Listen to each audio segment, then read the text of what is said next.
మరి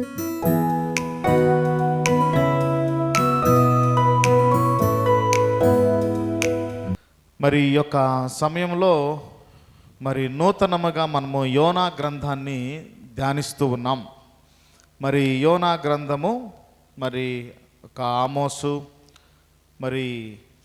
ఓబద్య, ఆ తర్వాత యోనా, మీకా మధ్యలో ఈ యొక్క యోనా గ్రంథం అనేది ఉంటుంది. అంటే చిన్న ప్రవక్తల గ్రంథాలలో యోనా గ్రంథము ఒకటి అనే విషయాన్ని మనము మొట్టమొదటిగా అర్థం చేసుకోవాలి.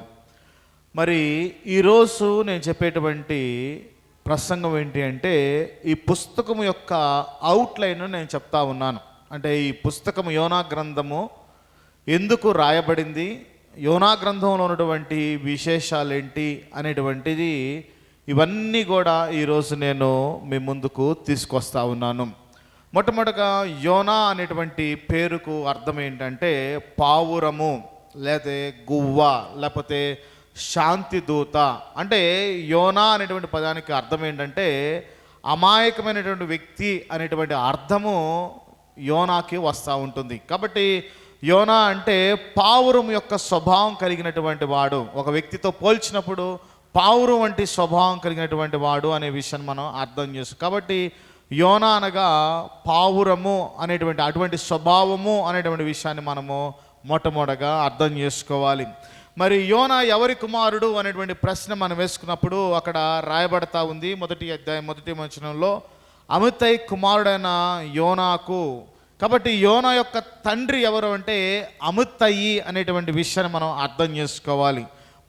అమిత్తయి అనేటువంటి మాటకు అర్థం ఏంటంటే నమ్మకమైన వాడు, సత్యవంతుడు అనేటువంటి అర్థము. కాబట్టి నమ్మకమైనటువంటి వాడు, సత్యవంతుని యొక్క కుమారుడు అనే విషయాన్ని మనం అర్థం చేసుకోవాలి. యోనా ఎవరు అంటే అమిత్తయి కుమారుడు, నమ్మకమైన, సత్యవంతుడు అనేటువంటి అర్థంతో కూడినటువంటి కుమారుడు, అంటే ఆయన యొక్క కుమారుడు అనే విషయాన్ని మనం మొట్టమొదటిగా అర్థం చేసుకోవాలి. తర్వాత ఈయన ఎవరు అంటే ఈయన ప్రవక్త అనే విషయాన్ని మనం మొట్టమొదటిగా అర్థం చేసుకోవాలి. యోనా ఎవరు అంటే ఆయన యొక్క వృత్తి ఏంటి, ఆయన పని ఏంటి అని అంటే ఆయన దేవుని యొక్క వాక్యము ఆయన్ని ప్రవక్తగా పిలుచుతున్నది అనే విషయాన్ని మనం అర్థం చేసుకోవాలి. కాబట్టి యోనా ఎవరు అంటే యోనా ఒక ప్రవక్త, దేవుని యొక్క నమ్మకమైనటువంటి ప్రవక్త అనే విషయాన్ని మనము యోనాను బట్టి, యోనా గ్రంథాన్ని బట్టి మనం అర్థం చేసుకుంటా ఉన్నాం. ఎలా యోనా ప్రవక్త అనేటువంటి విషయాన్ని మనం అర్థం చేసుకుంటున్నాము అంటే ఒక ప్రాముఖ్యమైన విషయం ఇక్కడ రాయబడతా ఉంది. ఏమని రాయబడుతుంటే యెహోవా వాక్కు ప్రత్యక్షమై, యోనాకు ప్రత్యక్షమై ఇలాగు సెలవిచ్చెను అనేటువంటి మాటను మనం చూస్తూ ఉన్నాం. కాబట్టి దీని ద్వారా ఏం అర్థం చేసుకోవచ్చు అంటే ఈయన ప్రవక్త అని నిరూపించడానికి ఆధారం దొరుకుతూ ఉంది. ఈయన ప్రవక్త అని చెప్పడానికి ఒక ఆధారం దొరుకుతుంది. దేవుని యొక్క ప్రత్యక్షత, దేవుని యొక్క వాక్యము ఎవరికి ఆ దినాల్లో వస్తుంది అంటే ప్రవక్తలకు మాత్రమే దేవుని యొక్క వాక్యము, దేవుని యొక్క ప్రత్యక్షత అనేది ఆ దినాలలో వస్తూ ఉంది. కాబట్టి దేవుని యొక్క ప్రత్యక్షత అనేది యోనాకు వచ్చింది. కాబట్టి యోనా అంతటిని మనం చూసినప్పుడు, మిగతా గ్రంథాల్లో కూడా యోనా ఒక ప్రస్తావన చూసినప్పుడు యోనా ఒక ప్రవక్త అనే విషయం మనకు స్పష్టంగా కనిపిస్తూ ఉంది. ఈయన యొక్క ప్రస్తావన మిగతా ఎక్కడెక్కడ మనకు కనిపిస్తుంది అనేటువంటి విషయాన్ని మనం అర్థం చేసుకున్నప్పుడు మొట్టమొదటిగా ఈయన యొక్క ప్రస్తావన 2వ రాజుల గ్రంథము 14వ అధ్యాయము 25వ వచనంలో మనకు మొట్టమొదటిగా కనిపిస్తూ ఉంటుంది. యోనా యొక్క ప్రస్తావన 2వ రాజుల గ్రంథము 14వ అధ్యాయము 25వ వచనంలో ఈయన యొక్క ప్రస్తావన మనకి కనిపిస్తూ ఉంటుంది. అంటే ఈయన ఏ కాలం వాడు, ఏ రాజు కాలంలో ఆయన ఉన్నాడు, ఆయన ఏమి చేసేటువంటి వాడు, ఏ దేశానికి చెందినటువంటి వాడు అనేటువంటి ప్రశ్న మనం వేసుకున్నప్పుడు ఈయన గురించి ప్రస్తావన, ఈయన గురించి ఎక్కడ రాయబడతా ఉందంటే 2వ రాజుల గ్రంథము 14వ అధ్యాయము 25వ వచనంలో ఈయన గురించి రాయబడతా ఉంది. గద్దె పేరు ఊరివాడైన అమిత్తయికి పుట్టిన తన సేవకుడైన యోనా అను ప్రవక్త ద్వారా ఇజ్రాయేలు దేవుడకు యెహోవా సెలవిచ్చిన మాట చొప్పున ఇతడు హమాతునకు పోవు మార్గం మొదలుకొని మైదానపు సముద్రం వరకు ఇజ్రాయెల్ వారి సరిహద్దులను మరలా స్వాధీనము చేసుకొనును. ఇక్కడ యోనా గురించి ఏమని సెలవిస్తూ ఉందంటే, యోనా ఒక ప్రవక్త అనే విషయం ఇక్కడ తెలియజేయబడతా ఉంది. చూడండి, దేవుడగు యెహోవా సెలవిచ్చిన మాటని మాట్లాడుతూ పైన తన సేవకుడైన యోనా అను ఒక ప్రవక్త అనేటువంటి విషయాన్ని మనం అర్థం చేసుకుంటా ఉన్నాం. కాబట్టి యోనా ఒక ప్రవక్త.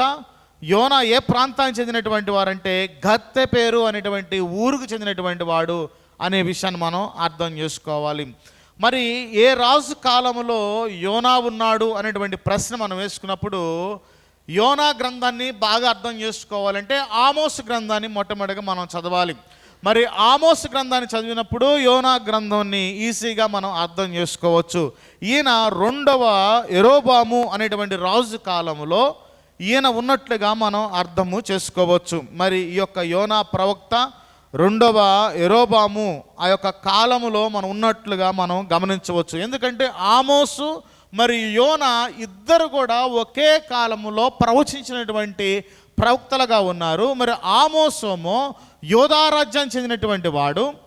మరి యోధా రాజ్యం చెందినటువంటి ఆమోసు ఇజ్రాయెల్ దేశానికి వచ్చి ఇజ్రాయెల్ యొక్క పరిస్థితిని బట్టి ఆయన ప్రవచించాడు. మరి అదే కాలంలో ఇజ్రాయెల్ దేశానికి రాజుగా ఉన్నటువంటి యెరోబాము కాలంలో యోనా కూడా ప్రవచించాడు. ఏమని ప్రవచించాడు అంటే, యెరోబాము ద్వారా ఇజ్రాయెల్ దేశం యొక్క సరిహద్దులు విశాలపరచబడతాయని, ఏ పట్టణాలనైతే ఏ ఊళ్ళనైతే పోగొట్టుకున్నారో ఆ ఊర్లు తిరిగి స్వాధీనం చేయబడతాయని ప్రకటించినట్లుగా ఇక్కడ మనం చూస్తూ ఉన్నాం. మరి ఆ విధంగానే ఆయన ప్రకటించాడు అనే విషయాన్ని కూడా మనం అర్థము చేసుకోవచ్చు. కాబట్టి యోనా ఏ టైంలో ఉన్నాడు అనేటువంటి ప్రశ్న మనం వేసుకున్నప్పుడు, ఏ కాలంలో ఉన్నాడు అనే ప్రశ్న మనం వేసుకున్నప్పుడు యెరోబాము 2వ యెరోబాము కాలంలో ఉన్నాడు అనే విషయాన్ని మనం అర్థము చేసుకోవాలి. మరి ఈ యొక్క కాలములో ఆయన వాస్తవంగా ఇజ్రాయెల్ దేశానికి ప్రవచించాడు. అంతేకాకుండా నినివే పట్టణానికి కూడా ఆయన ప్రవచించినట్లుగా మనం అర్థం చేసుకోవాలి. యోనా 2 రకాలైనటువంటి ప్రవచనాలు ఆయన చెప్పాడు. మొట్టమొదటిగా తన దేశంలో తను ఎక్కడైతే ఉంటున్నాడో ఆ దేశంలో ఆయన ప్రవచించాడు. ఆ దేశం రాజును గురించి, ఇజ్రాయెల్ ప్రజల యొక్క పరిస్థితి గురించి ఆయన ప్రవచించాడు. సరిహద్దులు విశాలపరచబడతాయి అని ప్రవచించాడు. తర్వాత నినివే పట్టణాన్ని గురించి కూడా ఆయన ప్రవచించినట్లుగా మనము అర్థం చేసుకోవచ్చు. మరి ఆ కాలంలో యెరోబాము 2వ యెరోబాము కాలములో ఇజ్రాయెల్ దేశం అంతా కూడా మరి వాటి యొక్క పరిస్థితి అంతా కూడా బలిష్టముగా ఉన్నది. ఆర్థికంగా వారు మంచి సెటిల్మెంట్ కలిగినటువంటి వారుగా ఉన్నారు. ఈ రాజు యొక్క సైనిక బలము చేత ఏ యొక్క ప్రాంతాలనైతే పోగొట్టుకున్నాడో ఆ ప్రాంతాలన్నీ కూడా తిరిగి పొందుకున్నాడు. తన రాజ్యాన్ని హమాతు వరకు ఆయన ఎక్స్టెండ్ చేసినట్లుగా మనం చూస్తూ ఉంటాం. కాబట్టి నువ్వు ఎక్స్టెండ్ చేస్తావు, సరిహద్దులను విశాలపరుస్తావు అని చెప్పేసి ఈయన ప్రకటించాడు. అయితే ఇదే కాలంలో ఈ యొక్క ఇశ్రాయేలు దేశానికి వచ్చినటువంటి ఆమోసము వారు భౌతికంగా బాగానే ఉన్నారు కానీ ఆత్మీయంగా భయంకరమైన పరిస్థితిలో ఉన్నారు అని చెప్పేసి దేవుడు ఆమోస్ ద్వారా ఆ ఇశ్రాయేలు దేశానికి ఆమోస్ ద్వారా దేవుడు ప్రకటించాడు. ఏమని ప్రకటించాడు అంటే, ఆమోస్ ఏం ప్రకటించాడు అంటే, దేవుని ద్వారా ఏం ప్రకటించాడంటే అక్కడ మనం చూస్తూ ఉంటాం. ఏంటంటే వీళ్ళు ఆత్మీయంగా బలహీనులుగా ఉన్నారు కాబట్టి వారి యొక్క దుర్మార్గము భయంకరంగా ఉంది కాబట్టి వారికి ప్రకటించు అని ఆమోసును పంపిస్తూ ఉన్నట్లుగా మనం ఇక్కడ చూస్తూ ఉంటాం. చూడండి, ఆమోసు గ్రంథము 1వ అధ్యాయం 1వ వచనంలో, యోధారాజు అయిన ఉజ్జియా దినములలోను ఇజ్రాయెల్ రాజుకు యెహోవాషు కుమారుడైన యెరోబాము దినములలోను భూకంపం కలుగుటకు 2 సంవత్సరం ముందు ఇజ్రాయెలును గూర్చి తెకోవలని పశువుల కాపురలో ఆమోసు కనబడిన దర్శన వివరము. కాబట్టి ఆమోసు సమకాలికుడు యోనాకు. మరి ఆమోసు యూదా ప్రాంతానికి చెందినటువంటి వాడు. మరి యూదా ప్రాంతానికి చెంది యెరూషలేముకు యొక్క ఇజ్రాయెల్ దేశానికి వచ్చి ప్రవచించాడు. అయితే యోనా వచ్చేసరికేమో ఇజ్రాయెల్ దేశంలో నుండి అన్యులకు ప్రకటించడానికి ఆయన బయలుదేరినట్లుగా మనం చూస్తూ ఉంటాం. ఈయనేమో స్వప్రజలకు ప్రకటించాడు, రాజుల గురించి ప్రకటించాడు. అయితే ఇప్పుడు ఏంటంటే అన్యులకు ప్రకటించడానికి ఆయన సిద్ధపడినట్లుగా, అన్యులు ప్రకటించడానికి దేవుడు పిలిచినట్లుగా మనం చూస్తూ ఉంటాం. అందుకే మొదటి అధ్యాయం మొదటి వచనంలో యెహోవా వాక్కు యోనాకు ప్రత్యక్షమై అనేటువంటి మాట్లాడుతూ ఏమని ప్రత్యక్షమై, ఏ విధంగా ప్రకటించమని ప్రత్యక్షమైందంటే అక్కడ రాయబడతా ఉంది. రెండవ వచనంలో, నినివే పట్టణస్థుల దోషము నా దృష్టికి ఘోరమైనను గనుక నీవు లేచి నినివే మహాపట్టణంకు పోయి దానికి దుర్గతి కలుగునని ప్రకటింపుము అని చెప్పేసి ఇక్కడ దేవుడు మాట్లాడుతూ ఉన్నాడు. కాబట్టి యోనా నినివే పట్టణ ప్రజలకు ప్రకటించినట్లుగా మనం మొట్టమొదటిగా చూస్తూ ఉన్నాం. నినివే పట్టణ ప్రజల యొక్క పరిస్థితి భయంకరమైనదిగా ఉంది. కాబట్టి ఆ యొక్క ప్రజలకు ప్రకటించడానికి, అన్యులకు ప్రకటించడానికి ఈయన వెళ్ళినట్లుగా మనం చూస్తూ ఉన్నాము అనే విషయం మనం అర్థం చేసుకోవాలి. మరి ఏ ప్రాంతానికి చెందినటువంటి వాడు అంటే గత్తెపేరు అనేటువంటి ప్రాంతానికి చెందినటువంటి వాడు అని చెప్పేసి నేను తెలియజేశాను. మరి ఎక్కడ ఉంది ఆ ఊరు అంటే, మరి ఆ ఊరు గలిలయ ప్రాంతంలో, మరి నజరేతుకు 5 కిలోమీటర్ల దూరంలో తూర్పు ఉత్తరముగా ఆ ప్రాంతం అనేది ఉంది. మరి అది జబాలుల ప్రాంతము. మరి ఆ యొక్క స్వాస్థ్యాలన్నీ కూడా పంచుకుంటున్నప్పుడు ఈ యొక్క గలిలయ, ఈ యొక్క నఫ్తాలి, ఈ యొక్క ప్రదేశాలన్నీ కూడా ఎవరి కింద వచ్చినాయి అంటే జెబూలూను అనేటువంటి ఆ యొక్క వంశస్థుల కిందకి వచ్చింది. బహుశా ఈ ప్రవక్త ఆ ప్రాంతానికి చెందినటువంటి వాడు అనే విషయాన్ని మనము అర్థం చేసుకోవచ్చు. అయితే యోనా నిజమైనటువంటి ప్రవక్తే అనడానికి కారణాలు ఏమైనా ఉన్నాయా? చాలామంది యోనా గ్రంథం చూసినప్పుడు ఇదేదో కథ బైబిల్లో పెట్టారు, ఈ కథ రూపంలో ఉంది, దీన్ని ఇది కథ కావచ్చేమో అని చాలా అపోహలు ఉంటాయి. ఇంకొకటి, కొన్ని థియాలజీస్లో కూడా, అంటే మనము దేవుని యొక్క వాక్యము సత్యము అని నమ్ముతాము. కొందరు ఏ విధంగా బోధిస్తారంటే కొంత మాత్రమే సత్యము, కొన్ని కావాలని పెట్టారు అని కూడా బోధించేటువంటి బోధకులు కూడా ఉన్నారు. అలాంటి అబద్ధ బోధకులు కూడా ఉన్నారు. వాళ్ళు చెప్పేటువంటిది ఏంటంటే యోనా అనేటువంటిది ఏదో అర్థం చేసుకోవడానికి పెట్టినటువంటి పుస్తకమే కానీ అది నిజముగా యోనా ప్రవక్త లేడు అని చెప్పేసి వాళ్ళు బోధిస్తూ ఉంటారు. యోనా ప్రవక్త ఉన్నాడు అనడానికి 2వ రోజుల గ్రంథాన్ని మనం ఇప్పుడు చూసాం.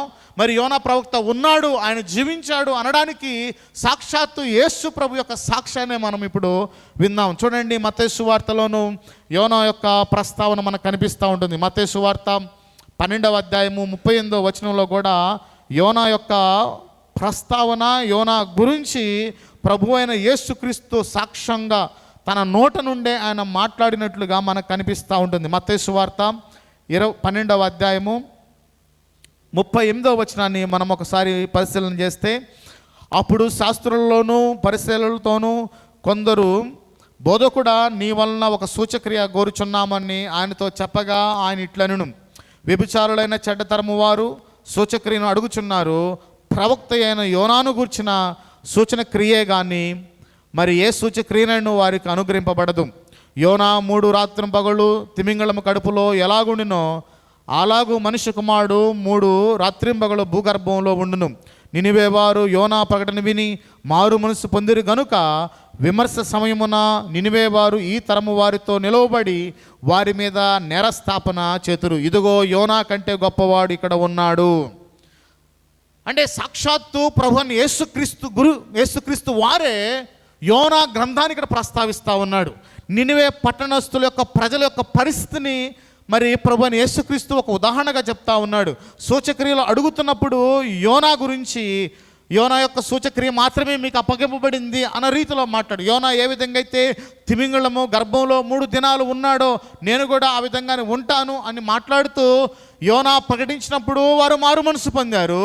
మరి యోనా కంటే గొప్పవాడు ఇక్కడ ఉన్నాడు, నేను ప్రకటిస్తున్నాను, అయినప్పటికీ కూడా మీలో మారు మనసు కలగడం లేదు అని ఒక సాక్షార్థకంగా, ఒక సాదృశ్యంగా ఇక్కడ యేసు ప్రభువారు మరి ఇక్కడ ఉన్నటువంటి పరిసయ్యుల గురించి, శాస్త్రుల గురించి మాట్లాడుతున్నట్లుగా మనకే కనిపిస్తూ ఉంది. కాబట్టి ప్రభు అనేటువంటి యేసుక్రీస్తు వారే యోనా నిజమైనటువంటి ప్రవక్త అని తన నోట నుండి మాట్లాడుతున్నట్లుగా ఇక్కడ మనకి కనిపిస్తూ ఉంటుంది. తర్వాత 16 మత్తయి సువార్త 16:4వ వచనంలో కూడా ఆ విషయము తెలియజేయబడతా ఉంటుంది. మత్తయి సువార్త 16వ అధ్యాయము 4వ వచనంలో కూడా ఆ విషయం తెలియజేయబడతా ఉంది. వ్యభిచారులైన చెడ్డతరము వారు సూచక్రియను అడుగుచున్నారు.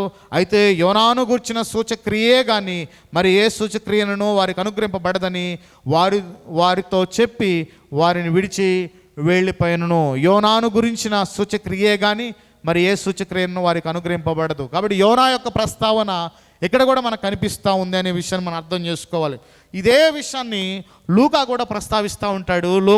లూకా సువార్త 11వ అధ్యాయం 29, 32, 29 వచనాల్లో ఈ 3 వచనాలు చూసినప్పుడు మీరు తెరవాల్సిన అవసరం లేదు. ఈ 3 వచనాలను చూసినప్పుడు ఇదే సందర్భాన్ని లూకా కూడా ప్రస్తావించినట్టుగా మనకు కనిపిస్తూ ఉంటుంది. కాబట్టి యోనా యొక్క ప్రస్తావన ముఖ్యంగా నాలుగు గ్రంథాల్లో మనకు కనిపిస్తూ ఉంటుంది.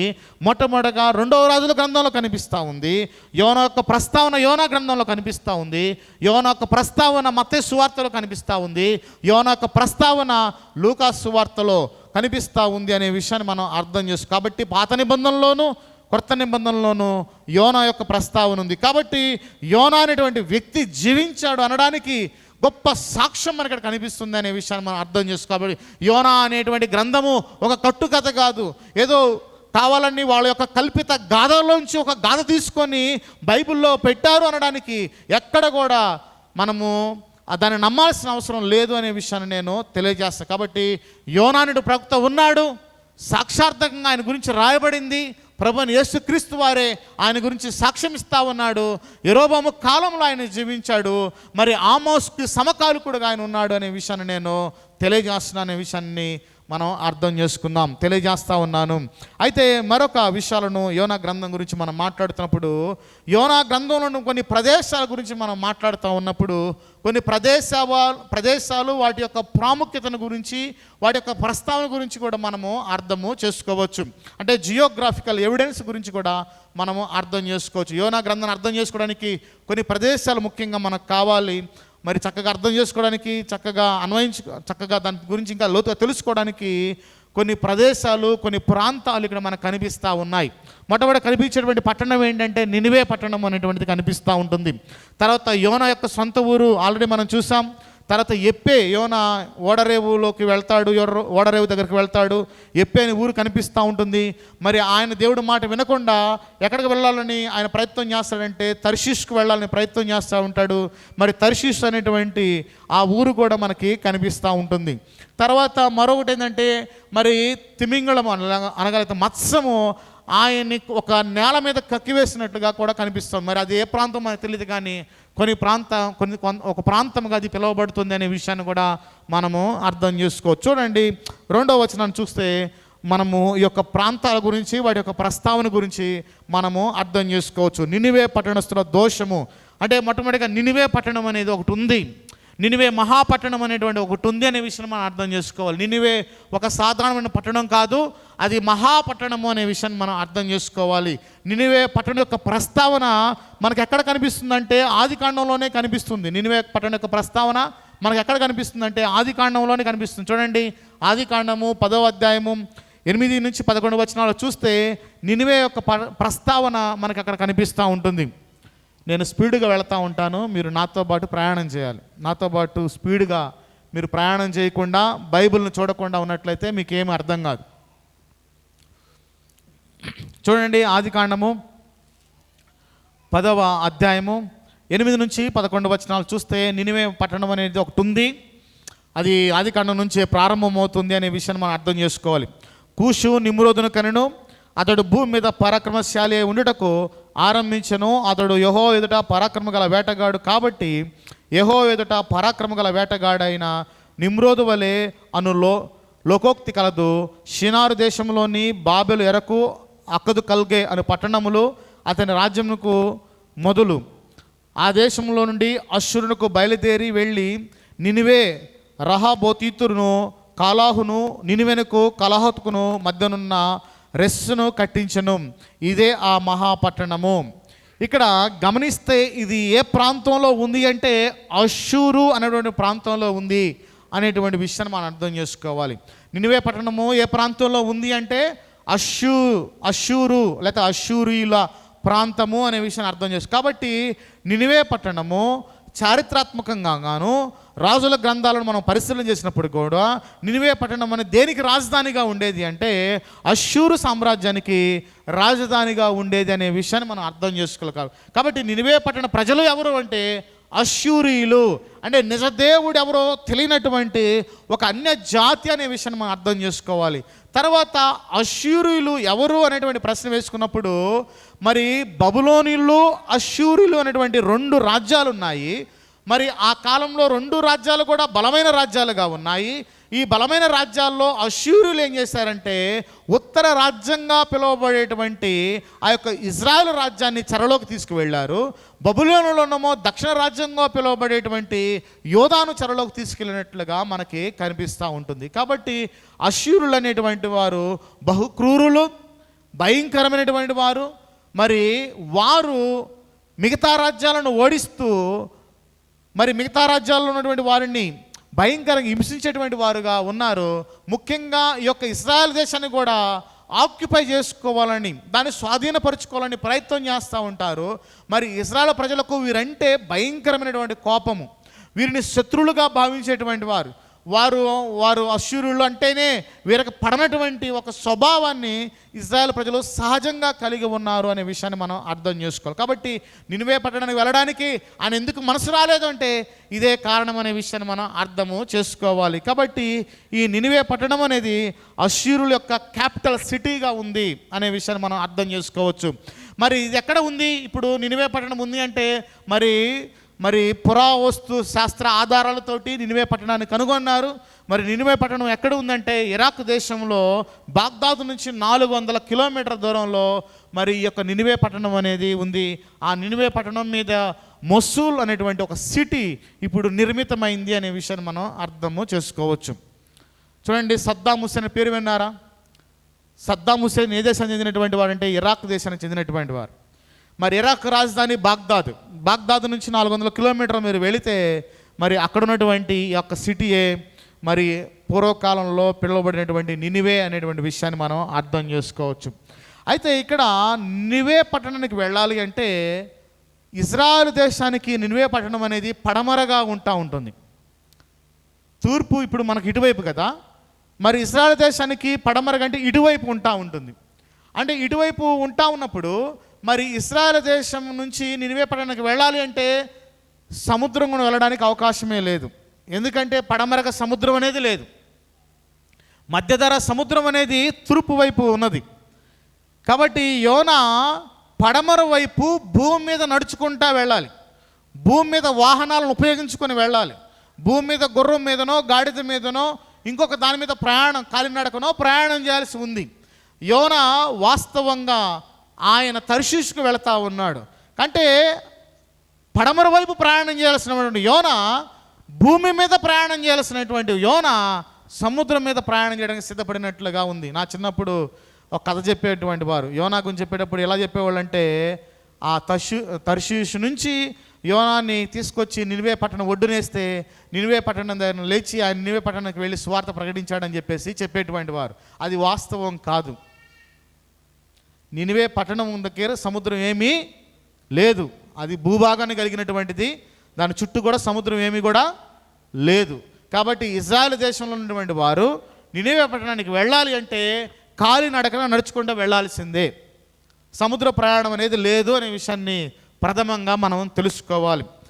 కాబట్టి ఈయన ఎటువైపు వెళ్ళాలి అంటే తూర్పు వైపు వెళ్ళాల్సినటువంటి తూర్పు వైపు వెళ్ళాల్సినటువంటి యోనా ఈయన ఏం చేశారంటే పడమర వైపు వెళ్ళాల్సినటువంటి యోనా ఆయన ఇటువైపు వెళ్ళాల్సినటువంటి యోనా ఆయన ఇటువైపు వెళుతున్నట్లుగా మనము గమనించవచ్చు. అయితే తర్షీషు గురించి మనం మాట్లాడుతున్నప్పుడు, ఆ పట్టణం గురించి, ఆ ఊరు గురించి మాట్లాడుతున్నప్పుడు మరి యోనా గ్రంథంలోనే ఈ యొక్క తర్షీషు పట్టణము మనకి కనిపిస్తూ ఉంటుంది. ఇంకా తర్షీషు అనేటువంటి పేరు కొందరు వ్యక్తులకు కూడా పెట్టబడుతుంది అనే విషయాన్ని మనం అర్థం చేసుకోవాలి. తర్షీష్ అనేటువంటి పేరు కొందరు వ్యక్తులకు కూడా పెట్టబడింది. ఆది కాండంలో మరి 10వ అధ్యాయం 4వ వచనంలోనూ చూడాల్సిన పని లేదు. 2వ దినవృత్తాంతాలు 7-10లో కూడా కొందరి యొక్క పేర్లు తర్షీషు అనేటువంటి పేర్లు కూడా ఉన్నాయి. అంటే కొందరు తర్షీషు అనే పేరును కూడా కలిగి ఉన్నారు. కాబట్టి తర్షీషు అనగానే వ్యక్తుల పేర్లే కాదు, పట్టణము అని ఇక్కడ రాయబడతా ఉంది. కాబట్టి ఇది తర్షీషు పట్టణము అనే విషయాన్ని మనం అర్థం చేసుకోవాలి, వ్యక్తుల పేర్లుగా మనం అర్థం చేసుకోకూడదు. తర్వాత తర్షీషు అనేటువంటి పేరు ఓడలకు కూడా పెడతా ఉంటారు. తర్షీషు అనేటువంటి పేరు ఓడలకు కూడా పెడతా ఉంటారు. కాబట్టి తర్షీషు ఓడలు అనగానే ఇజ్రాయెల్ ప్రజల యొక్క మైండ్లో ఏముంటుందంటే అవి చాలా పెద్దగా ఉండేటువంటి ఓడలు, మరి సుదూర ప్రాంతాలకు వెళ్ళేటువంటి ఓడలు, మరి అటువంటి సుదూర ప్రాంతాలకు సముద్ర ప్రయాణం చేసుకుంటూ అక్కడికి వెళ్ళాలంటే అసలు వెళతామో లేదో కూడా తెలియనటువంటి పరిస్థితి. అవి చాలా గంభీరమైనవి, చాలా పెద్దగా ఉంటాయి అని చెప్పేసి భావించేటువంటి వారు. తర్షీషు ఓడలు అంటంతో అమ్మో తర్షీషు ఓడలా, అంత పెద్దవైన ఓడలా అన్న రీతిలో వాళ్ళు ఆశ్చర్యానికి గురవుతూ ఉండేటువంటి వారు. ముఖ్యంగా ఇజ్రాయెల్ ప్రజలు వారి జీవితంలో ఏది చేయకూడదంటే సముద్ర ప్రయాణం చేయకూడదు, ఓడ ప్రయాణం చేయకూడదు అని భావించుకుంటూ ఉంటారు. ఓడ ప్రయాణం చేయడానికి వాళ్ళు ఎవరు కూడా ఇష్టపడరు. ఎందుకంటే ఓడ ప్రయాణం చేస్తే అసలు వెళతామో లేదో తెలియదు, మరణిస్తామో అనేటువంటి భావన వారికి సహజంగా ఉండేది. ఎవరన్నా ఓడ ప్రయాణం చేస్తామంటే కూడా పక్కనటువంటి వారు ఓడ ప్రయాణమా అది ఎందుకు నీకు అన్న రీతిలో మాట్లాడుతూ ఉంటారు. మరి యోనా గురించి మనం అర్థం చేసుకున్నప్పుడు నా ప్రాణం పోయినా పర్లేదు, నేను భయపడకుండా, అంటే ఎటైనా పోని, మధ్యలో చచ్చిపోతే చచ్చిపోని, లేకపోతే ఆ యొక్క దరికి వెళితే వెళ్ళని, నేను ఓడ ప్రయాణం చేయాల్సిందన్న రీతిలో మైండ్లో ఆయన ఫిక్స్ అయ్యాడు అనే విషయాన్ని మనం అర్థము చేసుకోవచ్చు. అంటే ఇష్టం లేదు, వాస్తవంగా ఇజ్రాయెల్ ప్రజలకు ఇష్టం ఉండదు.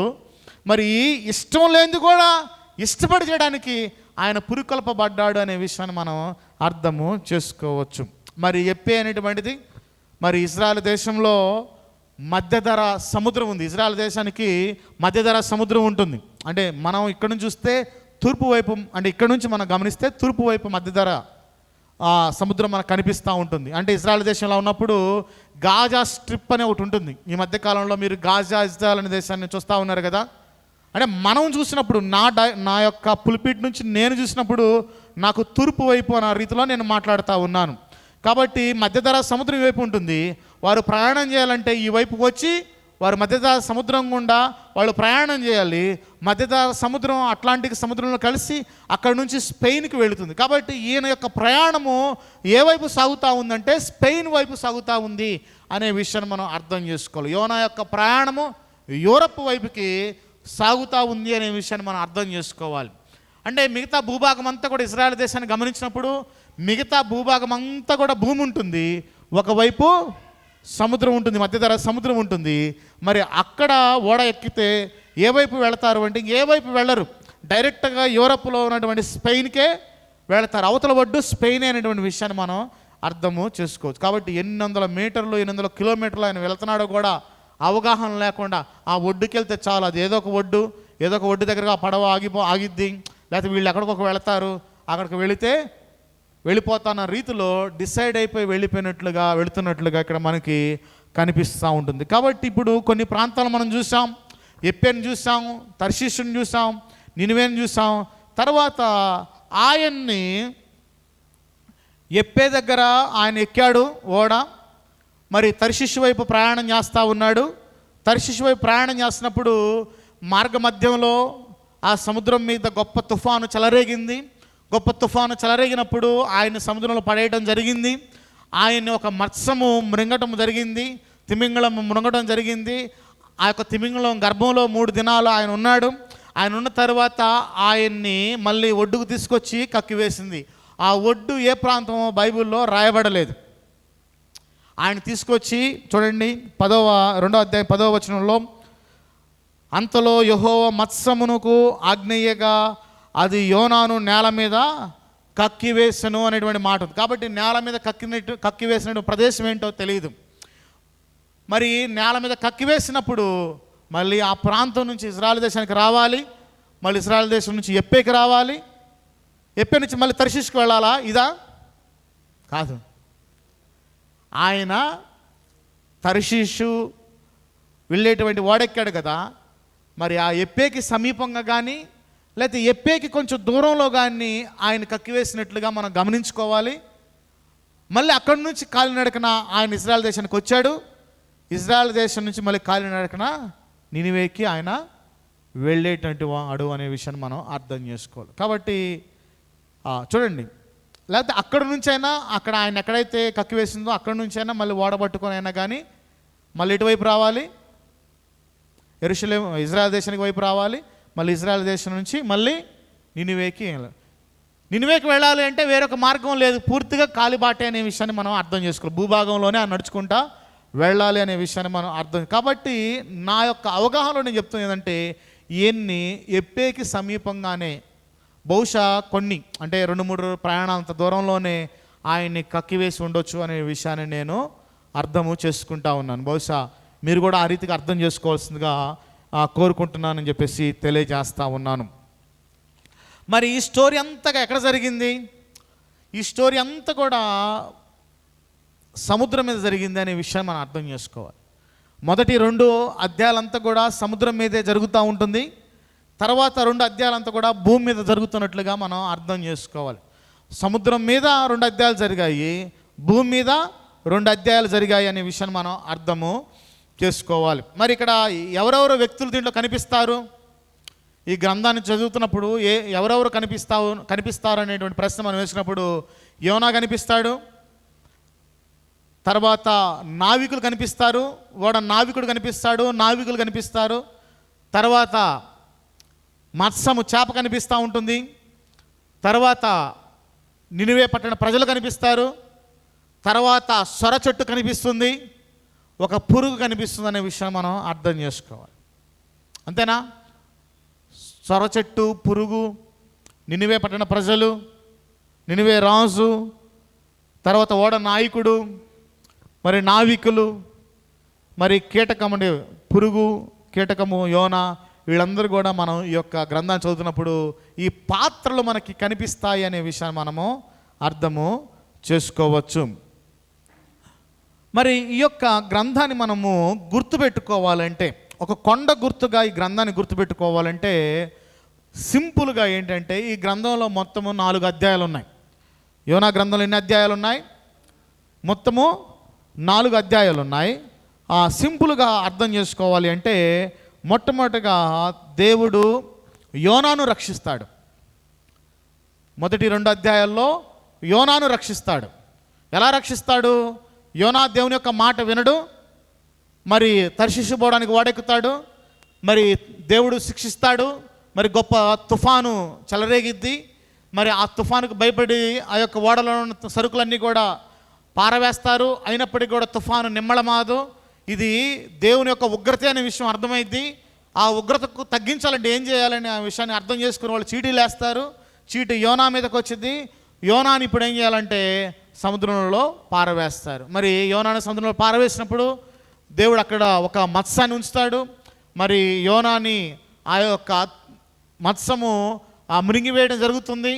ఆ యొక్క గర్భంలో ఉండి యోనా ప్రార్థన చేయడం మొదలు పెడతా ఉంటాడు.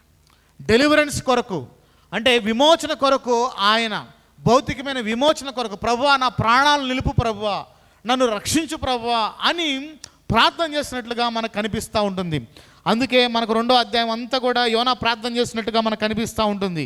ఆ మత్స్యము కడుపులో నుండి యోనా యెహోవాకు ఇలాగూ ప్రార్థించెను అని ప్రారంభిస్తూ, నేను ఉపద్రవంలో ఉన్నాను, పాతాళ గర్భంలోండి నేను కేకలు వేయుచున్నాను, నా ప్రార్థన ఆలకించు, నన్ను విడిపించుము, ఈ ప్రళయములు నన్ను ముట్టుకున్నవి, నేను సముద్ర అగాధములో ఉన్నాను, మరి నన్ను దయచేసి నా ప్రాణము ఈ కోపంలోంచి ఉన్నది, మరి దేవా యెహోవా నీవు నా ప్రాణం కోపంలోంచి పైకి రప్పించు ప్రభువా అని చెప్పేసి ఏం చేస్తాడంటే ప్రార్థన చేస్తాడు.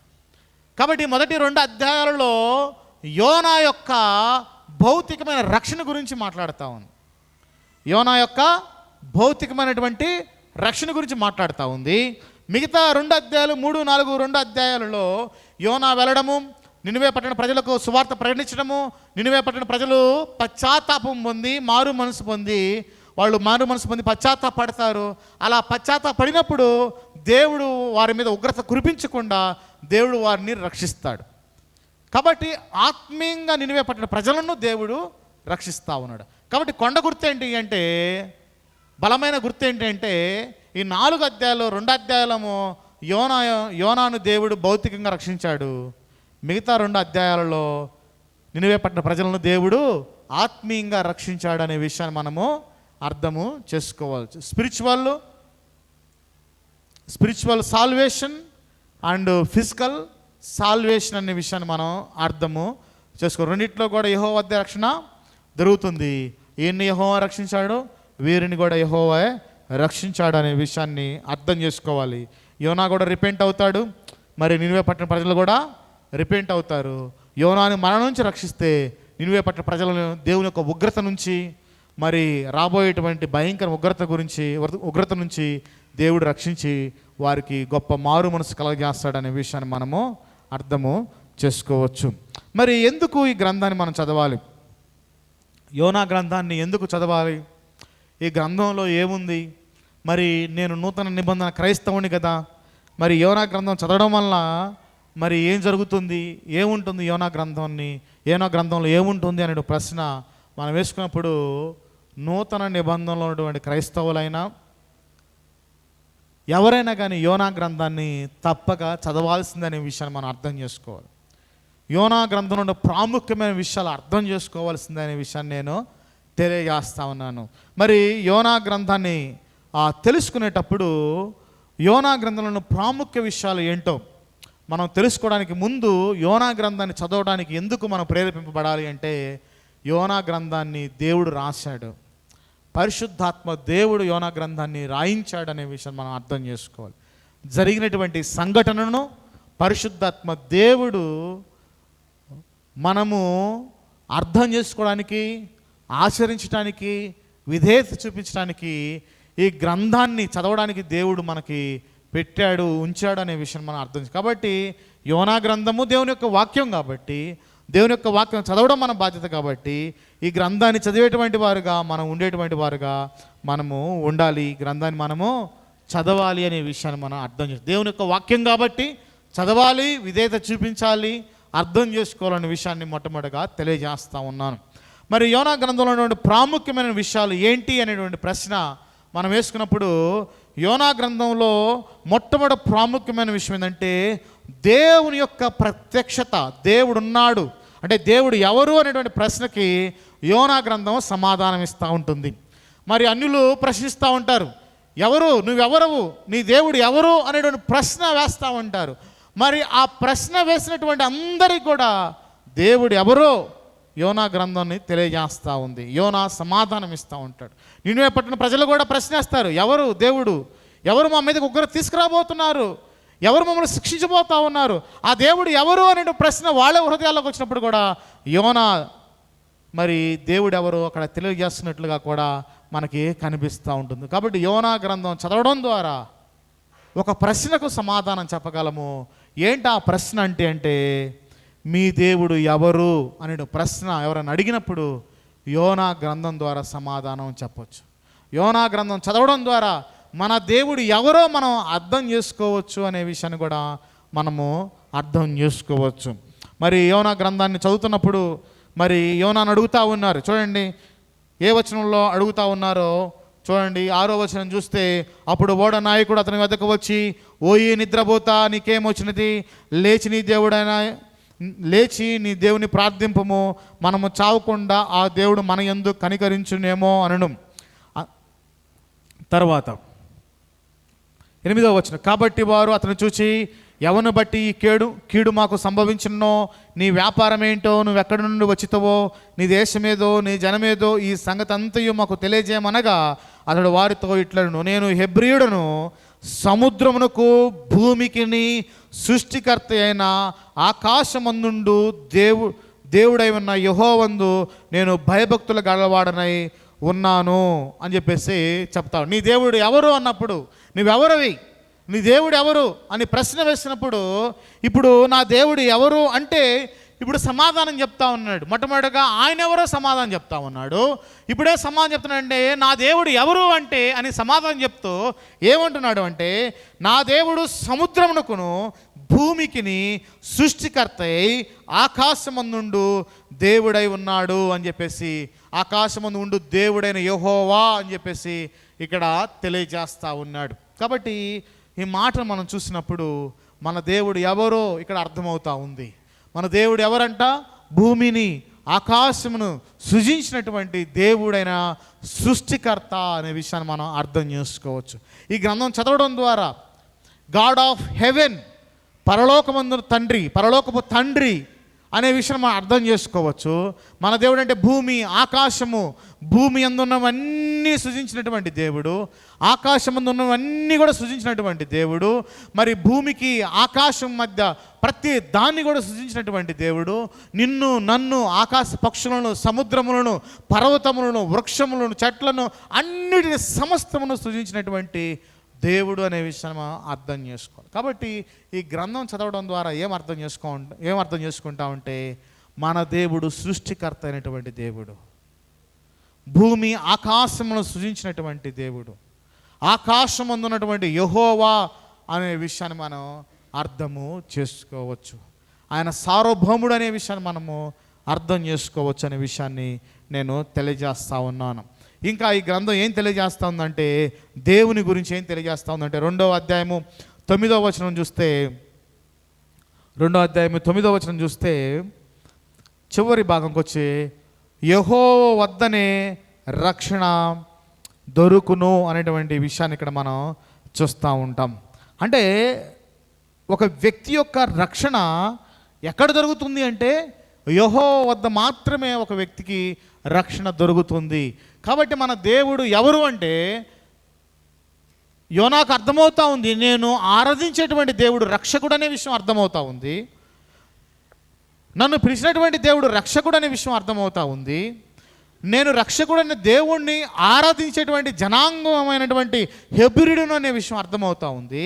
అదంతా కూడా జ్ఞాపకం చేసుకుంటూ ఆపత్కాలంలో రక్షకుడుగా ఉన్నటువంటి ఆ దేవుడిని జ్ఞాపకం చేసుకుంటూ ఇప్పుడు ఏమనంటే నా దేవుడు ఎవరు అనేటువంటి ఆలోచనకు ఆయన సమాధానం ఇచ్చేదంటే నా దేవుడు రక్షకుడు అనేటువంటి సమాధానాన్ని ఆయన ఇస్తూ ఉన్నాడు. ఆయనే ప్రార్థన చేస్తాడు, రక్షకుడు అయినటువంటి దేవా నువ్వు నన్ను రక్షించు ప్రభువా, రక్షణ నీ యొద్ద మాత్రమే దొరుకుతుంది కదా ప్రభువా అని చెప్పేసి ఆయన మాట్లాడుతూ ఉన్నాడు. కాబట్టి రక్షణ యెహోవా వద్దనే దొరుకును, రక్షణ యెహోవాదే అనే విషయాన్ని మనం అర్థం చేసుకోవాలి. మనం ఆరాధించేటువంటి దేవుడు రక్షకుడు అనే విషయం అర్థం చేసుకోవాలి. కాబట్టి ఈ గ్రంథం చదవడం ద్వారా నేను ఆరాధించేటువంటి దేవుడు ఎవరు అంటే విమోచకుడు, నా రక్షకుడు, భౌతికంగా నన్ను రక్షించేటువంటి దేవుడు, ఆత్మీయంగా నన్ను రక్షించేటువంటి దేవుడు అనే విషయాన్ని మనం అర్థము చేసుకోవచ్చు. ఫిజికల్ డెలివరెన్స్ ఇచ్చేటువంటి దేవుడు, స్పిరిచువల్ డెలివరెన్స్ ఇచ్చేటువంటి దేవుడు, నిత్య నాశనం నుంచి రక్షించేటువంటి రక్షకుడు అనే విషయాన్ని అర్థం చేసుకోవచ్చు. కాబట్టి మిమ్మల్ని ఒక ప్రశ్న నేను అడిగాను అనుకోండి, మీ దేవుడు ఎవరు అంటే మీరు చెప్పే సమాధానం తెలుసా? నా దేవుడు భూమి ఆకాశం సృజించినటువంటి సృష్టికర్త. నా దేవుడు ఎవరు అంటే భౌతికంగాను ఆత్మీయంగాను నన్ను రక్షించి విమోచించేటువంటి నా రక్షకుడు అనే విషయాన్ని, రక్షకుడు అనే సమాధానం మీరు ఇవ్వాల్సిందిగా తెలియజేస్తారు. అందుకే ఈ గ్రంథాన్ని మనం చదవాలి. తర్వాత ఇంకా దేవుని గురించి ఈ గ్రంథం ఏం తెలియజేస్తూ ఉంది అంటే 4వ అధ్యాయం 2వ వచనాన్ని చూస్తే మరి ఏం తెలియజేస్తూ ఉంది అంటే చూడండి, దేవుని గురించి గ్రంథం ఏం తెలియజేస్తూ ఉంది అంటే యెహోవా నేను నా దేశమందుండగా ఇట్లు జరుగునని నేను అనుకుంటుని కదా, అందువల్లనే నీవు కటాక్షమును జాలియును బహుదీర్ఘశాంతమును అత్యంత కృపగల దేవుడివై ఉండి పశ్చాత్తపడి కీడు చేయక మానుదు అని నేను తెలుసుకొని దానికి ముందుగానే తర్షీషుకు పారిపోతుని. ఇక్కడ మన దేవుడు ఎవరు అంటే మన దేవుడు ఎవరు అని తెలియజేస్తా ఉన్నాడేనా? దేవుడు ఎవరు అంటే ఈయన ఏం తెలియజేస్తూ ఉన్నాడు? ఆయన యొక్క వ్యక్తిత్వాన్ని తెలియజేస్తూ ఉన్నాడు, ఆయన యొక్క గుణలక్షణాలను తెలియజేస్తూ ఉన్నాడు.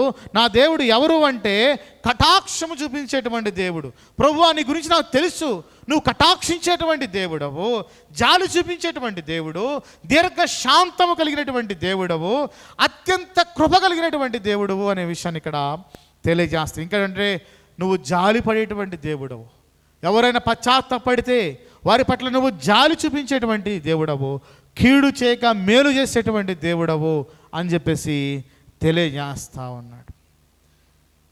నా దేవుడు ఎవరు అనేటువంటి ప్రశ్న యోనాను అడిగితే యోనా ఈ విధంగా సమాధానం ఇస్తాడు. నా దేవుడు ఎవరంటే గ్రేషియస్ గాడ్. నా దేవుడు ఎవరు అంటే ఆయన మెర్సిఫుల్ గాడ్ అనేటువంటి సమాధానాన్ని యోనా ఇస్తాడు అనే విషయాన్ని మనం అర్థం చేసుకో. కాబట్టి మీ దేవుడు ఎవరు? మన దేవుడు ఎవరు అంటే gracious God, the lord of gracious, the lord of merciful, the lord of love అనే విషయాన్ని మనం అర్థం చేసుకోవాలి. ఆయన ప్రేమామయుడు, దీర్ఘ శాంతము వహిస్తూ ఉన్నాడు. అవిధేయుల పట్ల, ఇంకా ప్రభుని నమ్ముకోకుండా భయంకరమైనటువంటి క్రూరత్వంలో బహుభయంకరమైనటువంటి జీవితాలు జీవిస్తున్న వారి పట్ల ఇంకా రక్షణ పొందుతాడేమో అని సమయమిస్తూ వారి పట్ల సహనంతో ఎదురు చూస్తున్నటువంటి దేవుడు అనే విషయాన్ని అర్థం చేసుకోవాలి. ఈరోజు దేవుడు నీవు ఇంకా ప్రభువు నమ్ముకోకపోతే నీ పట్ల ఇంకా దీర్ఘశాంతాన్ని కలిగి ఉన్నాడు. ఇప్పటి వరకు దీర్ఘశాంతాన్ని కలిగి ఉన్నాడు. మరి దేవుడు ఉగ్రత చూపించేటువంటి సమయం కూడా వస్తుంది అనే విషయాన్ని అర్థం చేసుకోవాలి. నువ్వు ఇంకా ప్రభువు నమ్ముకోకుండా, ప్రభు అంటే ఎవరో తెలియకుండా నీ ఇష్టానుసారంగా జీవిస్తున్నావంటే, నువ్వు జీవిస్తూ ఈ లోకంలో ఉన్నావంటే కేవలం దేవుని యొక్క దీర్ఘశాంతం అనే విషయాన్ని నువ్వు అర్థం చేసుకోవాల్సిందిగా తెలియజేస్తా ఉన్నాను. తర్వాత ఆయన ఎవరు అంటే, ఆయన చూడండి, ఈ పరిస్థితి అంతలు కూడా గమనించినప్పుడు, ఈ గ్రంథాంతలు కూడా గమనించినప్పుడు 2 ప్రాముఖ్యమైన విషయాలు మనకు కనిపిస్తూ ఉంటాయి. దేవుడు ప్రతి ఒక్కరికి కూడా ఫ్రీ విల్ ఇచ్చాడనే విషయం మనం గమనించవచ్చు. దేవుడు మనిషిని స్వతంత్రత కలిగినటువంటి వ్యక్తిగా ఉంచాడనే విషయం అర్థం చేసుకోవాలి. దేవుని చిత్తం ఉంది, అయితే మనిషి యొక్క చిత్తము కూడా ఉంది. మరి మనిషి యొక్క చిత్తం చొప్పున మనిషి ఏం చేస్తున్నాడు? యోనా దేవుని యొక్క చిత్తం నుండి దూరంగా వెళతా ఉన్నాడు, తర్షీషు వైపుకు వెళతా ఉన్నాడు, తర్షీషుకు ఓడలోకి తర్షీషు వైపు వెళతా ఉన్నాడు. మరి దేవుని చిత్తం ఏం చేస్తూ ఉందంటే ఆయన్ని వెళ్ళనంత దూరం వెళ్ళనిచ్చాడు, తిరిగి మళ్ళీ దేవుని చిత్తంలోకే తీసుకొస్తా ఉన్నాడు. అంటే మనిషి యొక్క రెస్పాన్సిబిలిటీ, మనిషికి రెస్పాన్సిబిలిటీ ఇస్తూ ఉన్నాడు, చేయమని స్వతంత్రత ఇస్తూ ఉన్నాడు. మరి అతడు తన చిత్తాన్ని నెరవేర్చుకునే క్రమంలో మళ్ళీ తిరిగి దేవుడు తన చిత్తం వైపుకే మళ్ళిస్తూ ఉన్నాడు. కాబట్టి ఈ దినాల్లో చాలామంది దేవుని చిత్తం ఇది చెయ్యి అని చెప్పినప్పటికి కూడా కొందరు ఏం చేస్తారంటే నేను అది చెయ్యను అని చెప్పేసి వెళ్ళిపోతూ ఉంటారు. మరి దేవుడు వారిలో జీవితాలు కలగజేసుకొని శ్రమ పెట్టైనా, లేకపోతే వారి జీవితాల్లో ఏదో ఒకటి కలగజేసైనా, బుద్ధి తెచ్చైనా, శ్రమలు తెచ్చైనా, ఉగ్రత కురిపించైనా కానీ చివరికి దేవుని బిడ్డలు దేవుని చిత్తం చేయలాగన ఆయన ప్రేరేపిస్తాడు అనే విషయాన్ని మనం అర్థం చేసుకోవాలి. కాబట్టి ఆ శ్రమలోకి వెళ్ళి భయంకరంగా ఆ శ్రమ గుండా బుద్ధి తెచ్చుకొని ప్రభువా నువ్వు నన్ను క్షమించు అనకముందే మనం ఏం చేయాలి అంటే, ప్రభువా నీ చిత్తం ఇదా, నాకు కష్టంగా అనిపించింది, అయినప్పటికీ కూడా నీ చిత్తమే చేస్తాను ప్రభువా, నీ చిత్తం మంచిది నా జీవితంలో చేయడము అనేటువంటి ఆలోచన మనం కలిగి ఉండాలి. ఇక్కడ యోనా చిత్తం ఏంటి? నాకు ఇష్టం లేదు నినివేకి వెళ్ళడం, నేను నీ సన్నిధిలోంచి పారిపోతాను అని చెప్పేసి పారిపోతా ఉన్నాడు. మరి దేవుని బిడ్డల జీవితాల్లో దేవుని చిత్తం చేయమన్నప్పుడు, దేవుని చిత్తం చేయనప్పుడు దేవుడే ఇన్వాల్వ్ అవుతాడు. ఇన్వాల్వ్ అయ్యి శిక్షించి మళ్ళీ దేవుని చిత్తం జరిగించేటట్లుగా దేవుడు కృప చూపిస్తాడు. మరి యోనా జీవితంలో కూడా దేవుడు శిక్షించాడు యోనాని, తిరిగి దేవుని యొక్క చిత్తం చేయడానికి యోనాను ప్రేరేపించాడనే విషయాన్ని మనం అర్థం చేసుకోవాలి. ఆ విషయం స్పష్టంగా కనిపిస్తూ ఉందా? ఈ గ్రంథంలో కనిపిస్తూ ఉందా ఆ విషయం స్పష్టంగా? తర్వాత దేవుడు సర్వవ్యాపి అనే విషయం కూడా మనకు అక్కడ కనిపిస్తూ ఉంటుంది. మరి యోనా చూడండి, యోనా ఒక చోటకు వచ్చి ఆలోచన చేస్తూ ఉంటాడు, ఈ పట్టణముకు ఎటువంటి దుర్గతి కలుగునో అనేటువంటి ఆలోచన చేస్తూ ఉంటాడు. చూడండి ఎక్కడుంది ఆ విషయం? 3వ అధ్యాయాన్ని 4వ అధ్యాయాన్ని గమనించినప్పుడు 4వ వచనాన్ని మనము చూస్తే అక్కడి నుంచి మనం గమనిస్తా ఉన్నప్పుడు, అందుకు యెహోవా నీవు కోపించడం న్యాయమా అని అడిగాను. అందుకు యోనా ఆ పట్టణం నుండి పోయి దాని తూర్పు తట్టున బస చేసి అచ్చట పందిరి ఒకటి వేసుకొని పట్టణముకు ఏమి సంభవించునో చూచదనని ఆ నీడను కూర్చొని ఉండగా, ఇప్పుడు ఆలోచన చేస్తూ ఉన్నాడు. వెళ్ళిపోయాడు, ఒక పందిరి వేసుకున్నాడు, హృదయంలో ఆలోచన చేస్తూ ఉన్నాడు, తన మైండ్లో ఆలోచన చేస్తూ ఉన్నాడు, ఏం జరుగుద్దో, ఏమవుతుందో, ఎలా ఉండబోతుందో అనేటువంటి ఆలోచనలు చేస్తూ ఉన్నాడు. మరి దేవుడు మన హృదయాంతరములిగినటువంటి వాడు అనే విషయాన్ని మనం అర్థం చేసుకోవాలి. దేవుడు మన హృదయంతరంగంలో ఎరిగినటువంటి వాడు, ఎక్కడున్నా కానీ మన యొక్క ఆలోచన గమనించగలిగినటువంటి వాడు అనే విషయాన్ని కూడా అర్థం చేసుకోవాలి. మరి దేవుడు సర్వజ్ఞాని అనే విషయాన్ని అర్థం చేసుకుంటూ, హృదయ రహస్యము ఎలిగినటువంటి వాడు అనే విషయం అర్థం చేసుకుంటూ, మరి ఆయనకు అర్థమయ్యే రీతిలో ఆయన యొక్క ఆలోచనలన్నీ కూడా విరుద్ధమైనవి, నీ ఆలోచన కాదు, ఇలా ఆలోచన తప్పు అని నిరూపించడం కొరకు ఆయన యొక్క ఆలోచనలు ఎరిగినటువంటి దేవుడు ఒక ఉదాహరణ చూపించి ఆయన ఆలోచనలు మార్చివేసినట్టుగా కూడా మనకు అనిపిస్తూ ఉంటుంది. సొరచెట్టును పంపించాడు, పురుగును పంపించాడు, దాని ద్వారా ఆయన ఆలోచనలో కదిలించాడు. దేవుడు సర్వజ్ఞాని, ఎక్కడున్నా మన ఆలోచనలు గమనిస్తాడు. మన హృదయం ఆలోచనలు ఉన్నాయో ఆయన గమనిస్తాడు. అందుకే కీర్తనాకారుడు, నేను ఎక్కడికి వెళ్ళగలను, నీ సన్నిధి నుంచి పారిపోయి నేను ఎక్కడికి వెళ్ళగలను అని చెప్పేసి కీర్తనాకారుడు అంటాడు. తర్వాత యోనా ఎక్కడి నుండి ప్రార్థన చేస్తా ఉన్నాడు? యోనా చేప కడుపులో నుండి సముద్రం యొక్క అగాధముల్లోకి వెళ్ళి అక్కడ నుండి ప్రార్థన చేస్తూ ఉన్నాడు.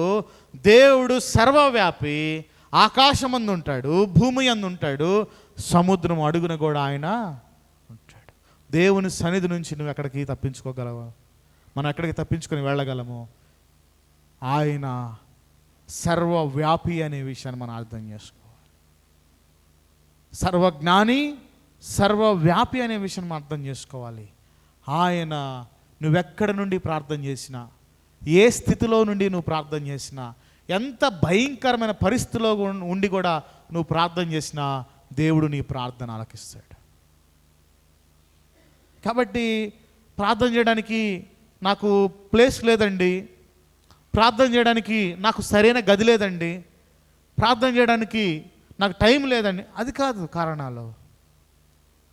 ఒకవేళ నువ్వు ఇప్పుడు శ్రమ గుండా వెళుతున్నట్లయితే, ఒకవేళ నువ్వు ఇరుకు ఇబ్బంది గుండా వెళుతున్నట్లయితే, నువ్వు ఎక్కడున్నావో అక్కడ నువ్వు ప్రార్థన చేస్తే దేవుడు నీ ప్రార్థన ఆలకిస్తాడు. సముద్రపు గర్భంలో ఉండి, మత్స్యము కడుపులో ఉండి యోనా ప్రార్థన చేశాడు. ఆయన ప్రార్థన దేవుడు ఆలకించాడు. మరి నీ ప్రార్థన ఆలకించడంటారా? ప్రార్థన చేయాలని మనసు మనకు రావాలి, ప్రభువుకి విన్నవించుకోవాలని. ఈ సమయంలో, ఈ ఆపత్కాలంలో నన్ను విమోచించే విమోచకుడు యెహోవా మాత్రమే, దేవుడు మాత్రమే అనేటువంటి స్మరణ నీకు రావాలి.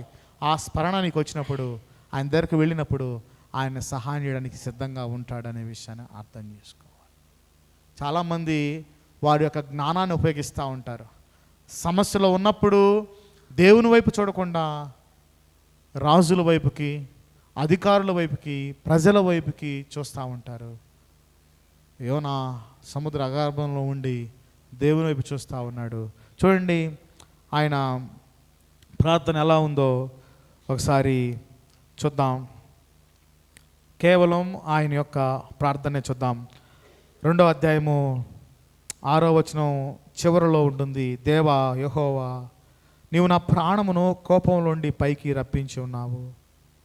కోపంలో ఉండి నా ప్రాణము నాలో మూర్ఛలగా నేను యెహోవాను జ్ఞాపకం చేసుకుంటుని. నీ పరిశుద్ధ ఆలయంలోకి నీ వద్దకు నా మనవి వచ్చెను. అసత్యమైన వ్యర్థ దేవతలు యందు లక్ష్యముంచువారు తమ కృపాధారమును విసర్జించుదురు. కృతజ్ఞాస్తులు చెల్లించి నేను నీకు బలులను అర్పించుదను. యెహోవా వద్దనే రక్షణ దొరుకును అని ఆయన ప్రార్థన చేస్తూ ఉన్నాడు. చూడండి, నీ పరిశుద్ధ ఆలయములోనికి నా ప్రార్థన వచ్చింది అంటున్నాడు, నా మనవి వచ్చింది అంటా ఉన్నాడు. ఎక్కడుండి ప్రార్థన చేశాడంట? భయంకరమైన పరిస్థితిలో ఉండి ప్రార్థన చేసినప్పుడు పరిశుద్ధ ఆలయంలోకి ఆయన మనవి వచ్చినట్లుగా మనము చూస్తూ ఉంటాం. కాబట్టి మనము అలాంటి మనసు కలిగినటువంటి వారుగా, ప్రార్థన చేసే మనసు కలిగినటువంటి వారుగా మనం ఉండాలి.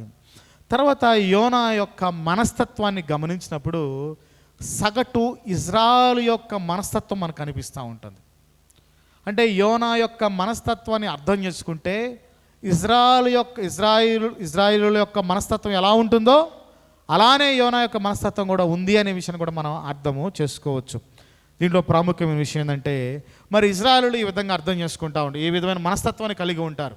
ఏ విధమైన మనస్తత్వాన్ని కలిగి ఉంటారంటే, ఇజ్రాయేలును దేవుడు ఎన్నుకున్నాడు, భూమి మీద సమస్త వంశాలలో రక్షణ మాకు మాత్రమే ఇచ్చాడు, దేవుడు ఎన్నుకున్నది మమ్మల్నే, కాబట్టి మేము గొప్పవారము, రక్షణ అనేది మాది అనే రీతిలో వాళ్ళు ఆలోచన చేస్తూ ఉంటారు. అలాంటి పరిస్థితిలో ఉన్నారు, అలాంటి పరిస్థితుల్లో వాళ్ళు ఉంటా ఉంటారు, అలాంటి ఆలోచనలు కలిగి వాళ్ళు ఉంటా ఉంటారు. కానీ వాస్తవంగా ఇజ్రాయేలు ప్రజలకు దేవుడు ఉద్దేశించిన ఉద్దేశం ఏంటి అంటే, సమస్త జనులకు మీరు వెలుగుగా ఉండండి, మీ ద్వారా అన్యులు రక్షింపబడేటట్లుగా మీరు వారికి వెలుగుగా ఉండండి, వారికి మార్గముగా మీరు ఉండండి అని చెప్పేసి ఇజ్రాయేల్ ప్రజలను చెప్తే, వీళ్ళు ఆ వెలుగు దగ్గరికి ఎవరిని రానియకుండా అడ్డుబండలుగా ఉన్నట్లుగా కనిపిస్తూ ఉంటారు. మరి సమరయులను ఇజ్రాయేల్ ప్రజలు రానిచ్చారా దగ్గరికి? యూదులు అసలు సమరయుల్ని దగ్గరకు కూడా రానిలా. అన్యులను కూడా వీళ్ళు కుక్కను చూసినట్లుగా చూస్తారు. అంత భయంకరంగా యూదులు అన్యులను కూడా అసహించుకుంటారు. తర్వాత దేవుని యొక్క ప్రణాళిక ఏంటంటే, అన్యులు కూడా రక్షింపబడటం అయితే వీళ్ళ ఆలోచన ఎలా ఉంటుందంటే, అన్యులను రక్షిస్తావేంటి, అసలు వాళ్ళు శత్రువులు అయితే మాకు వాళ్ళు శత్రువులు, వాళ్ళకు నువ్వు ఎలా రక్షణ ఇస్తావు అన్నటువంటి ఆలోచన వీళ్ళు కలిగి ఉంటారు. వాళ్ళకి రక్షణ నువ్వు ఎలా ఇస్తావు, వాళ్ళు మాకు శత్రువులు, నువ్వు రక్షణ ఇవ్వాల్సిన అవసరం లేదు అన్నటువంటి మనస్సు వీళ్ళు కలిగి ఉంటారు. మరి యోనాకు కూడా అటువంటి మనస్సే కలిగి ఉంది. వాళ్ళు రక్షింపబడటం యోనాకు ఇష్టం లేదు. మా శత్రువులు, మమ్మల్ని హింసించేటువంటి వారి పట్ల నువ్వు ఎలా కృప చూపిస్తావు అన్న రీతిలో యోనా యొక్క ఆలోచనలు సాగుతున్నాయి అనే విషయాన్ని మనం అర్థం చేసుకోవచ్చు. మరి మనం కూడా చాలాసార్లు మనకు శత్రువులుగా ఉన్నటువంటి వారికి దేవుడు సహాయం చేస్తే మనం ఇష్టపడం అన్నమాట. వాళ్ళు ఎంతసేపు కూడా నష్టపోవాలి, నాశనం అయిపోవాలి, వారి యొక్క అభివృద్ధి తేటగా కనబడకూడదు అనే రీతిలో మనం ఆలోచనలు చేస్తూ ఉంటాం. మనం కూడా ఇజ్రాయెల్ లాంటి స్వభావాన్ని, యోనా లాంటి స్వభావాన్ని మనం కలిగి ఉండేటువంటి వారిగా ఉన్నట్లుగా మనం చూస్తూ ఉంటాం. మనం ఎప్పుడు సంతోషిస్తామంటే, దేవుడు అన్యులను శిక్షిస్తూ ఉన్నప్పుడు సంతోషిస్తూ ఉంటాం. దేవుని మాట విన్నటువంటి వారిని దేవుడు శిక్షిస్తూ ఉంటే మనం సంతోషిస్తూ ఉంటాం. మరి వారిని రక్షించాలి, మరి వారిని కూడా సువార్త వద్దకు తీసుకురావాలి, వారు కూడా నాశనమైపోతూ ఉన్నారు, మరి భయంకరమైనటువంటి దుర్గతి రేపు వారికి కలగబోతుంది, నిత్య నాశనం వారికి ఉంది అనేటువంటి ఆలోచన మనం చెయ్యం. అందుకే మనం సువార్త ప్రకటించాం. సువార్త ప్రకటించలేకపోవడం కారణం ఏంటంటే, వాళ్ళు మనం ప్రేమించట్లా. నేను రక్షించబడ్డా, అమ్మయ్యా, వాళ్ళు ఏమైనా కానీ వాళ్ళు నాశనం అయిపోతే నాశనం, వాళ్ళకే బుద్ధి వచ్చింది, అప్పుడే దేవుడి దగ్గరికి వస్తారు. నేను మాత్రం ఇక్కడానే కూర్చుంటాను, ఇలానే ఉంటాను, నేను చెప్పను అన్న రీతిలో మనం కూడా అటువంటి స్వభావాన్ని కలిగి ఉంటాం. దయచేసి అన్యులను ప్రేమించడం నేర్చుకుందాం. వారు నశించిపోకుండా చేయబట్టుకొని ఒక అగ్నిలోంచి బయటకు లాగినట్లుగా మనం లాగుదాము. దేవుని యొక్క గ్రేట్ కమిషన్ నిత్యము మనము పాటించేటువంటి వారుగా ఉన్నాం. సర్వలోకంలోకి వెళ్ళి సర్వ సృష్టికి సువార్త ప్రకటించండి. ఆ యొక్క నిదానాన్ని మనం చేపట్టి నిత్యము మనము సువార్త ప్రకటించేటువంటి వారుగా ఉండాలి. ప్యాసివ్ క్రిస్టియన్స్గా మనం ఉండకూడదు, యాక్టివ్గా ఉండేటువంటి వారుగా ఉండాలి. తర్వాత దేవుడు ఇక్కడ 2 పశ్చాత్తాప ప్రార్థనలు ఉన్నాయి. మరి పశ్చాత్తాపడి ప్రార్థన చేస్తే దేవుడు సహాయం చేస్తాడు అనడానికి ఇక్కడ గొప్ప ఉదాహరణలు కనిపిస్తూ ఉన్నాయి. యోనా పశ్చాత్తాపడి ప్రార్థన చేశాడు, దేవుడు భౌతికంగా రక్షించాడు. నినివే పట్టణ ప్రజలు మారు మనసు పొంది పశ్చాత్తాపడి మారు మనసు పొందారు, దేవుడు వారిని ఆత్మీయంగా రక్షించాడు అనే విషయం మనం అర్థం చేసుకోవాలి.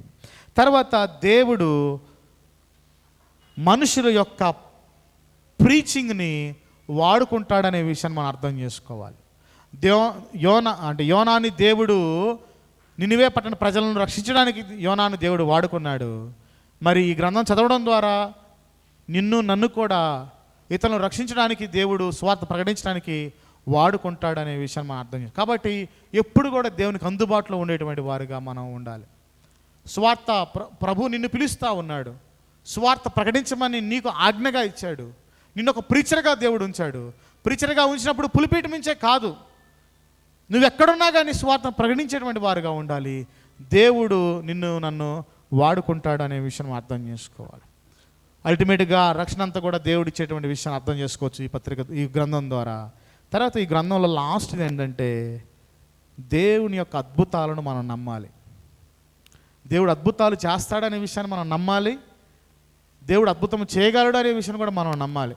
చాలామంది యోనా గ్రంథాన్ని ఒక వెక్కిరింపుగాను, అదొక పుక్కిట పురాణంగాను మాట్లాడడానికి ప్రథమ కారణం ఏంటి అంటే, చేప కడుపులో మనిషి ఎలా జీవించాడు, 3 రోజులు ఎలా ఉంటాడు అనేటువంటి దాన్ని తీసుకొచ్చి చాలామంది మాట్లాడుతారు. ఇది అద్భుతముగా దేవుడు చేశాడు.